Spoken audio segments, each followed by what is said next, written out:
Is there a communist country in recent history that you think gets it right? As a libertarian, there's not one country that I would point at and say, yeah, they get liberty.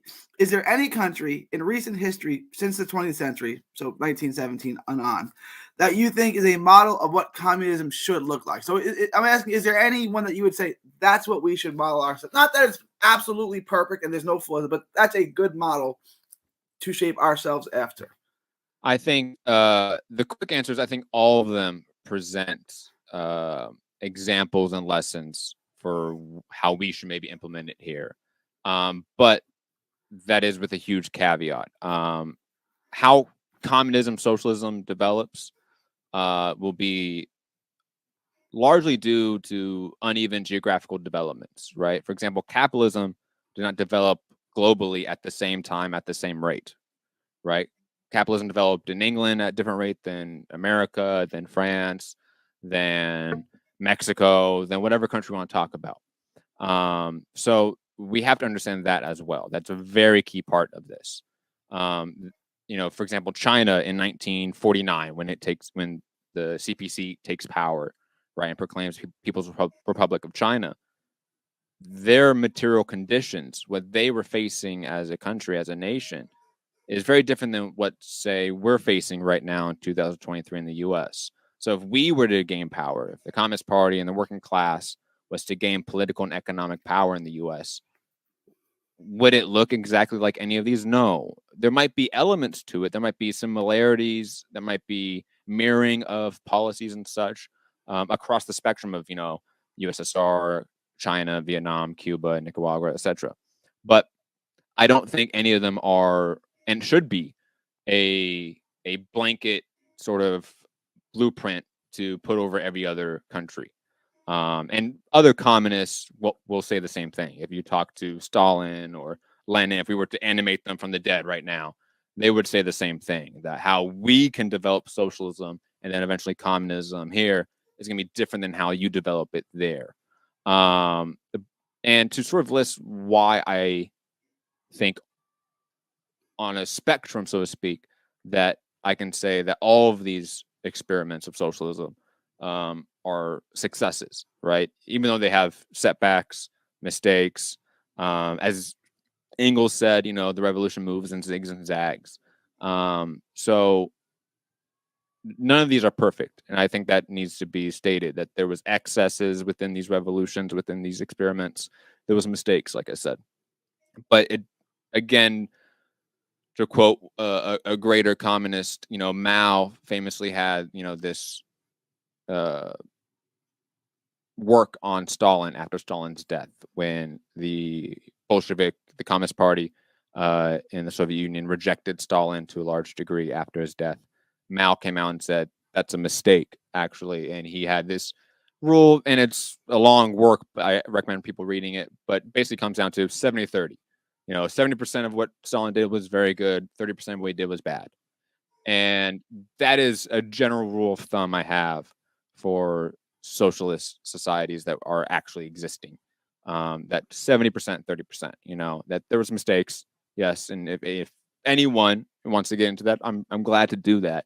But I feel like that's doing in part the business for the U.S. empire.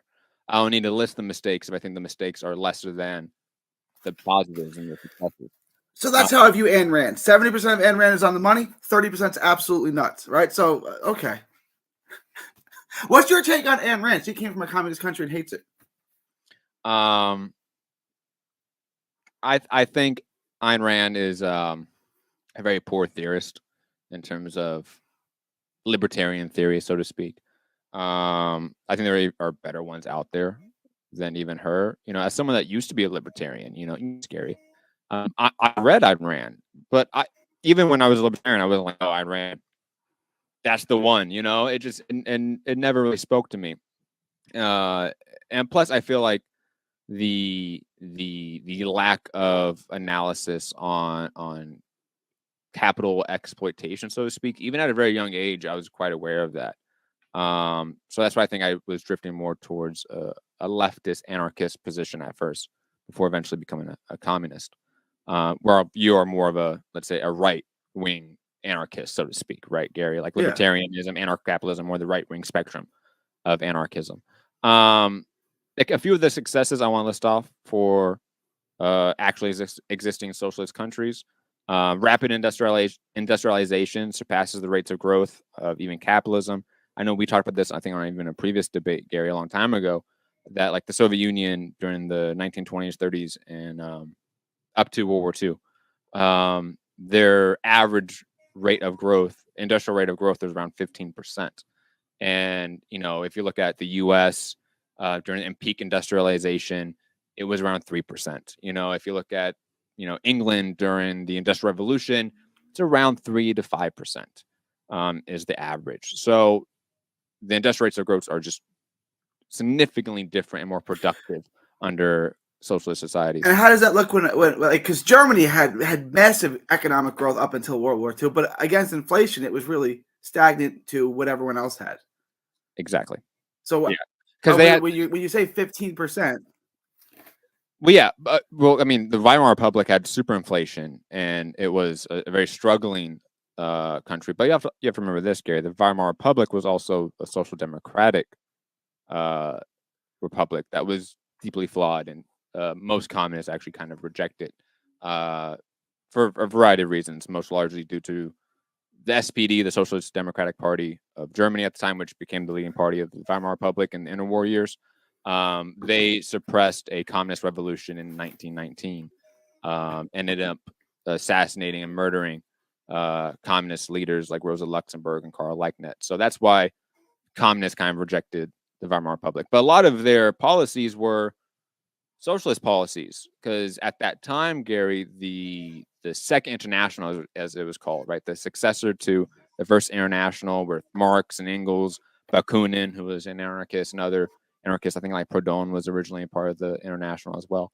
But the Second International, which was the successor to it, the split of that was the Social Democrats versus the Communists.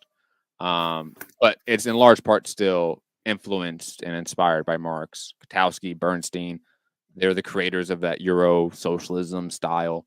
They're very much still inspired by Marx, even though it wasn't communism and it was not socialism, it's social democracy. But again, Germany was still a capitalist country that superinflation that created huge capitalist crises and economic crises that led to the rise of fascism, to be quite honest. So Germany did have great rates of growth industrially speaking. Even before that, right, in the early 1900s up until World War I, Germany becomes an industrial powerhouse in Europe. But if you look at the percentages, it's still not reaching the Soviet Union or reaching, let's say, China in the last 30 years, especially. Also, I have a bunch of other successes. So let me just rattle them off, Gary. And if you want, you can pick holes at them. Free access to healthcare and a greater focus on healthcare services innovation.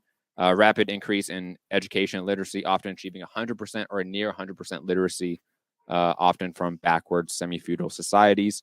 Cuba is the only country in Latin America to eliminate child malnourishment, the lowest child death rate in Latin America, housing is a right, and have eliminated homelessness and developed 4 vaccines for cancer, to sort of speak on the innovation of healthcare. And these vaccines, one of them most famously for lung cancer, the U.S. Has an embargo against. So that's why we can't get these vaccines. The USSR raised life expectancy by 65% and increased real income by 370%. Housing, income, insurance, and medicine accounted for 15% of family income compared to 50% in the U.S. Eliminated homelessness and unemployment. A job was a guaranteed right, something that still is not here in the U.S. Healthcare was a right. Full literacy raised school enrollment by 460%. Secondary education was a right, and eliminated the gender pay gap.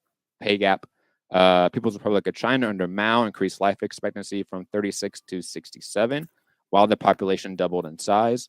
Achieved 93% literacy from 20%. Universal free education and healthcare as a right.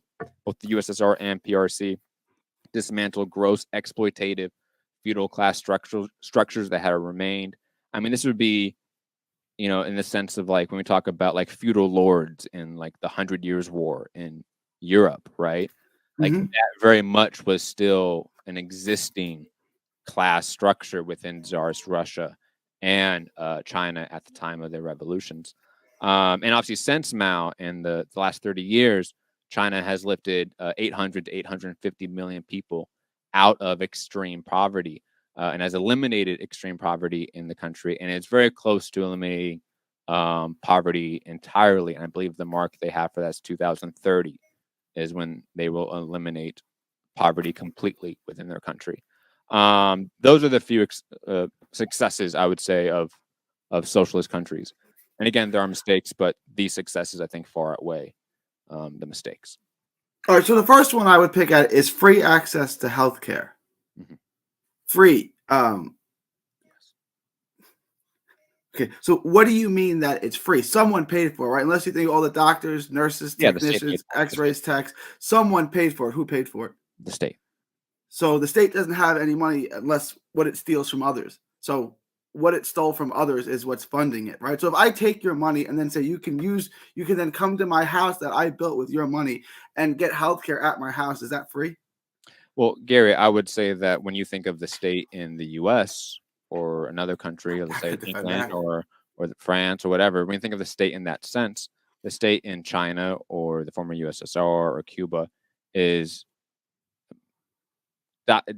diametrically different than those states. How they are structured, how they are created, their inception, the support of the people, the actual, how should we say it, the participation, the political participation of people in these countries is far different than what we have here.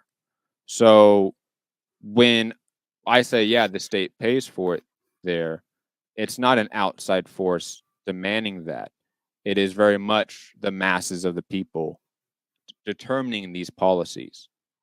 So For example, the Cuban Constitution, which has been rewritten a few times, but initially was drafted through, I forget the exact statistics, but it's like over 1,000 different local town meetings basically drafted the Constitution. It was a bottom up effort to create that document.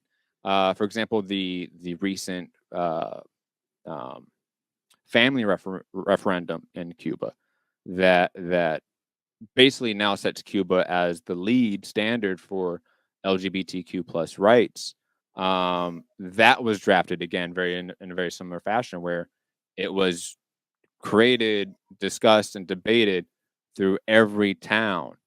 And again, the political participation within those countries is just very different than what we have here, right? When let's say like your local town council, right? It has, let's say, 10 people on the board, right? Or 10 people on the council, just for easy numbers here. In the US system, right? None of those 10 people then go up to the next rung of power, let's say the state assembly or state senate. And then none of those people go up to then the federal level, right? All those different elected bodies are divided and therefore bureaucratized, right? Like there's a bureaucracy that is now formed because the city, local, municipal elected body has no connection to the state elected body and then the federal elected body. That's very different in socialist countries where, let's say, again, those 10 people elected on the city council, right? Just to use that comparison. The vernacular is different, right, in socialist societies, but it's same thought.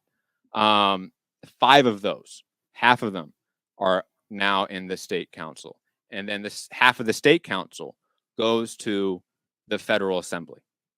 So when you have the now federal assembly that's drafting a resolution for law or for amendment to the Constitution, those people are actually directly going back to their city hall, their city council, their town hall, so to speak, and they're directly held accountable by the people themselves. They're always held a recall. There's never periods where you can't recall an elected official in these countries. And usually the number you need to have to, let's say, recall someone is actually very low. It's actually less than the majority, because what it would do is then initial the, hey, we need to have an election, a re-election, so to speak. Does he really have or does she have the what would be the term? The confidence of the people, right? While in the U.S., the quotas to reach new amendments, new whatever, they're very, very high, in effect to also diminish majority will, right? Because let's say 51% of people think a policy should be implemented, right? You need now 67% of state senators or congressmen to actually vote on it, or you need a special convention, national convention, that needs to be approved by 3/4 of state assemblies. It becomes stopgaps to the will of the people. A lot of those stopgaps are actually removed in social societies because of that bottom-up structure. And on a personal level, I see it within the party. The Communist Party here in the U.S. The chair of our club, he's in the district exec. Half of the district exec is on national committees, and every 4 years we have our national assembly, and then pretty much every exec from the bottom up goes to it. So it's the proximity from those at the top to those on the bottom is drastically different. So I understand you thought of it's the state implementing it. It's an outside force, right? Because because our version of the state is determined by, it's ruled by a certain class, a minority class at that. Those that are like the Jeff Bezos, Elon Musk, Nancy Pelosi's, Joe Biden's of the world, that's a minority of the actual mass population of the U.S. If the mass population of the U.S. had political and economic power and formed a state, but they had economic and political power, would it still be an outside force? It's not that it's an outside force. It's that it's fundamentally theft. You're funding things with money that's not yours, right? But if all of us agree we're going to fund this social program, so all of us have healthcare and housing, then you don't need to say that's charity, right? I will grant you that if we all agree to it, right? But that's charity. Then it's not theft. Then it's charity. But what you're saying is that it's a state. It's what happens if I don't want to contribute? Like if I don't want to contribute to the Red Cross, if I don't want to contribute to St. Jude, I don't have to, right? What happens if I don't want to contribute to the state? What if I don't like what they're doing? Well, you're getting ahead of yourself, Gary. That's not where we're at right now. That's another question, Gary. All right, then I had two more. We'll get back to that one. But this is my fundamental issue with government as a whole. You said housing is a right. Yes. Okay. What if there's population growth and there's more people than houses? You build houses. But we're in the middle of New York, Midtown Manhattan. We're out of area. Who builds the houses? There'd probably be public companies. That's what it would be. It would be. Where do you get the money to build them? Cooperatives. I mean, but Gary, you understand, we see it right now, right? For example, China, Cuba, Vietnam. Are they in housing crises where people don't have homes and they can't build enough homes for these people? Is that really an issue? Not that I'm aware of, but I'm not that I know of. But even in capitalist societies, that's not really an issue. It's for scarcity. Sure. Right. We have enough homes. We have, I forget the exact number. It's 1 to 2 million empty homes right now in the U.S. And a habitual population of 500,000 people that are homeless. That's because BlackRock owns every new build in the country, and they just Airbnb them and buy out so regular people. Like I bought this house 7 years ago. 7 years ago, I bought it for $280,000. Same neighborhood, nothing's changed in my home. right? The house is the same, the neighborhood is the same. Now the house is worth $500,000. That's only because BlackRock bought up everything in sight, right? So there's just less houses. So they got to either keep building houses like they do in Florida. And I used to live like on the cut of the country, and it was kind of nice. Now there's crap all around it. That's besides the point. I got a Facebook office building that's like 3 miles long down the road from my house. Like I lived in the country 4 years ago. Now there's Facebook. There's Charles Schwab has a entire university on like 50 acres by where I live. But that's besides the point. I don't even know where I'm getting with that, right? I don't know either, Gary. Yeah. But if housing is a right, you need to enforce someone to buy it. I mean, someone to build it, right? Well, what if someone wants to? What I'm getting at is, how do you have the right to something someone else has to build? But Gary, did you personally build your house? No, I voluntarily paid someone to do it. Okay, these people are working for a job to build a house with money that comes from who? I don't have a right to this house. I mean, I do now because I own it, but I didn't have a right to something that I don't have the right to someone else's labor unless Gary, you sign understand, a contract with them. You understand, like, commerce still exists, right? I understand commerce still exists, but you're saying housing is a right. How do you have the right to something else someone else has to build? You're dependent on them to build that thing. If you're dependent on someone else to do something, how do you have a right to their labor? I honestly, I really don't follow, because it to me, it doesn't seem that complicated. You know, we already have it in a capitalist system where there's a market to build houses, right? That's a voluntary. You don't have a right to a house. You negotiate either with someone to buy a house you're or absolutely right. People have the freedom to be homeless. You are absolutely right in the U.S. Right. Yeah. Okay. If you don't want a house, Gary, in China, you can be on the streets if you want. No one's like forcing you at gunpoint to go into a home. What I'm saying is, if you have a right to something, right? Like, I don't think you have a right to any material object, right? Because a material object implies that someone else it's the product of someone else's labor. You can acquire it voluntarily, but you don't have a right to someone else's labor. And you're saying, in order for me to have a house, someone else has to be put to work to buy it. Well, what if no one wants to be put to work to buy it? How do I have a right to it? Gary, when that happens, we can talk about that, but that just doesn't happen. So I mean, like, you're asking a question about, like, what happens if the sky turns red with fire? It's like, well, that's not happening. So, like, I don't think I need to worry about it. You know, like, that's not a real issue. So I don't feel like it's a thing I need to answer for. You understand what I'm saying? Because there's no mass movement in Cuba, China, of construction workers being like, we don't want to build houses for people anymore, freeloaders.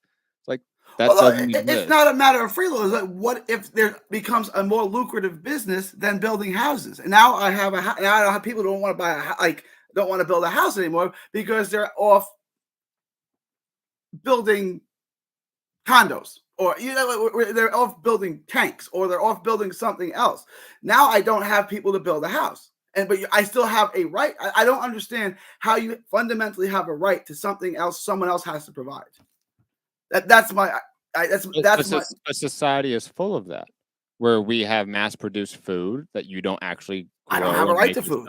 I don't have a right to food. I can buy food. But Gary, I'm not talking about, like, look, it exists, right? People have a need for food. We now have mass urbanization, right? We have mass population centers, right, where we have food deserts. So food has to be produced and then imported into other places a lot of times, right? That's just a material necessity. And on top of it, people, human beings as like a species, they need food and shelter to survive. So a society, because that's now what we are, right? We're not just we're not just individuals walking around. We are now a collective society that shapes and influences others through a variety of ways, some indirect and some direct, right? But that society now has a responsibility to itself to make sure it's improves, progresses, and is healthy, right? Just like people have a responsibility to themselves to make sure they improve, they're healthy. Like if you're not healthy, you die. Same with the society. If society is not healthy, it dies, right? If a community is not healthy, if it does not have food production, if it does not have housing, shelter, it dies. So these are just basic necessities. And rights should be a way to fill our basic necessities, right? Let alone the ethical rights that are not enshrined anywhere in particular, but we determine them through our consciousness, right? You know, freedom of religion, freedom of speech, those things, right? But the reality is that people need shelter. So that's never going to be a thing that goes out. There will always be people, new people that are born, that need homes, that need apartments, that need shelter to live. That's just the reality. So I just don't see it in history where that has been the case, where all of a sudden the rate of housing building is now smaller than the rate of population growth. Like it just doesn't exist really. We haven't seen that. It's the greater point that I'm trying to get at is that you can't have the right to someone else's labor, right? And in order to have houses, someone has to build those houses. Someone has to put a roof on those houses. Someone has to do the electrical work, and I'm assuming these houses are all going to have electricity, right? Someone has to provide all of those Do you think things. they're doing it for free? That takes me back to the first point: is that now you're conscripting people to build these houses, right? So with money that's not yours. So you're taking other people's money to build you a house. I don't understand fundamentally how you have a right to someone else's labor and someone else's money to pay for that labor. But Gary, money in and of itself is something that's created from a society entirely. Like individuals don't create individual currencies. That's not real. If you want to get it back to the gold standard, I think we may agree on some of that. Okay, I agree with you. Money is fake. I agree with that. Government fiat currency is a government invention, right? We used to have precious metals. We used to have gold. Your money used to be something. Now it's just whatever government tells you it is. I fundamentally oppose that too. I think if that's the system we're going to go with, that's a horrible system. Again, Gary, you know this, right? Because we've had multiple debates where I feel like I've explained this process, right? Where you use socialism and communism interchangeably, but those are different words. I haven't used anything. But go ahead. No. But like when you say communist countries like